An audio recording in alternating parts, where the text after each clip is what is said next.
Très chers compatriotes, plusieurs sources crédibles font état du lien existant entre les exploitations illégales de ressources minérales de la République démocratique du Congo et les activités des groupes armés agissant pour le compte de certains de nos pays voisins, membres de la conférence internationale sur la région des Grands Lacs, CIRGL en sigle.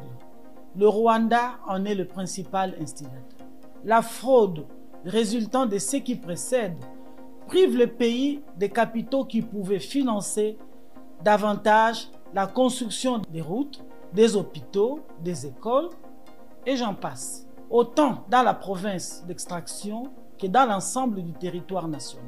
À titre d'illustration, des observateurs avertis sont unanimes pour reconnaître que plus de 40 tonnes d'or illégalement sortent annuellement du territoire national à destination des principales places de consommation après transit dans certains pays voisins pour traitement et raffinage.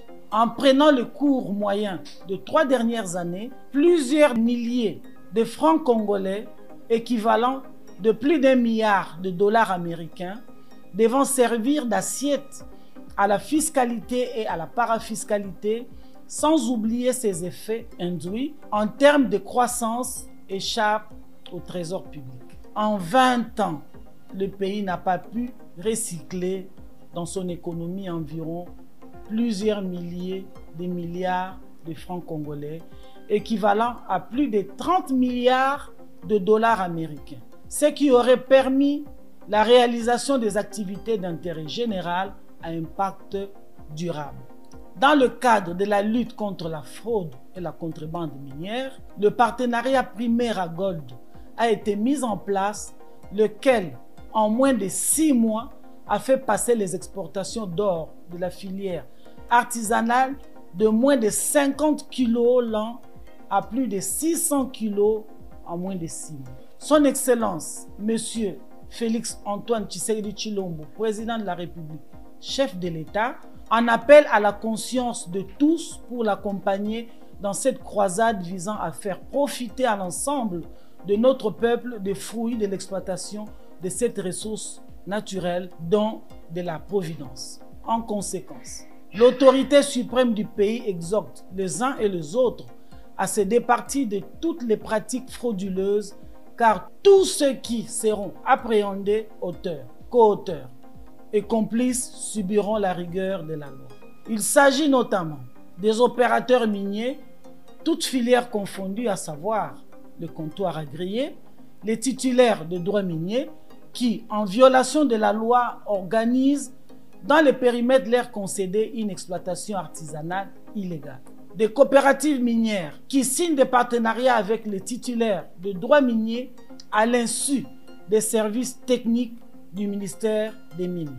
Des hauts fonctionnaires des services publics, civils et militaires, les hommes politiques investis des mandats publics au niveau national, provincial et local, abusant de leur position administrative pour appuyer les ressortissants étrangers, pour la plupart en séjour irrégulier dans notre pays, moyennant ce qu'ils appellent pas de porte, pour encourager une exploitation artisanale illégale, charriant un chapelet de malheurs, à savoir manque à gagner pour le trésor public, déperdition scolaire de nos enfants, des éboulements causant des pertes en vies humaines, des destructions de l'environnement, et j'en passe.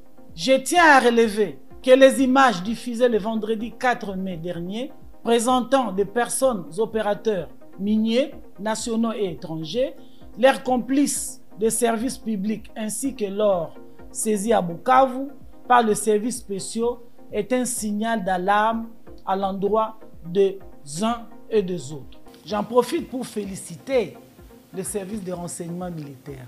Pour cela, en ma qualité de ministre des Mines, j'ai chargé la Commission nationale de lutte contre la fraude et la contrebande minière à poser tous les actes nécessaires à la constitution des dossiers à soumettre aux instances judiciaires compétentes.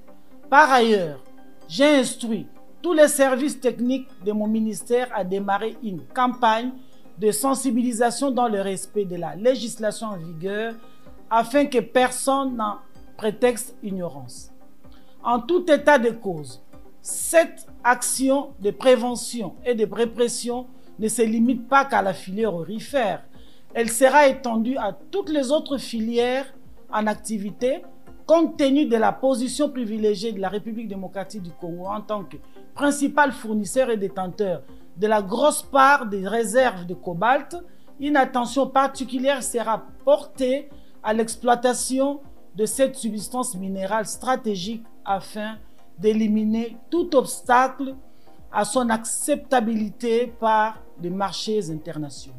Cela dit, il est temps de mettre fin au trafic illégal des minerais. Pour conclure, je rappelle une fois de plus la volonté et la détermination du président de la République, chef de l'État, appuyé par le Premier ministre, chef du gouvernement, à ne ménager aucun effort pour faire rechercher et réprimer sévèrement tous les cas de fraude minière afin de bâtir un Congo fort, prospère et solidaire. Je vous remercie pour votre particulière attention.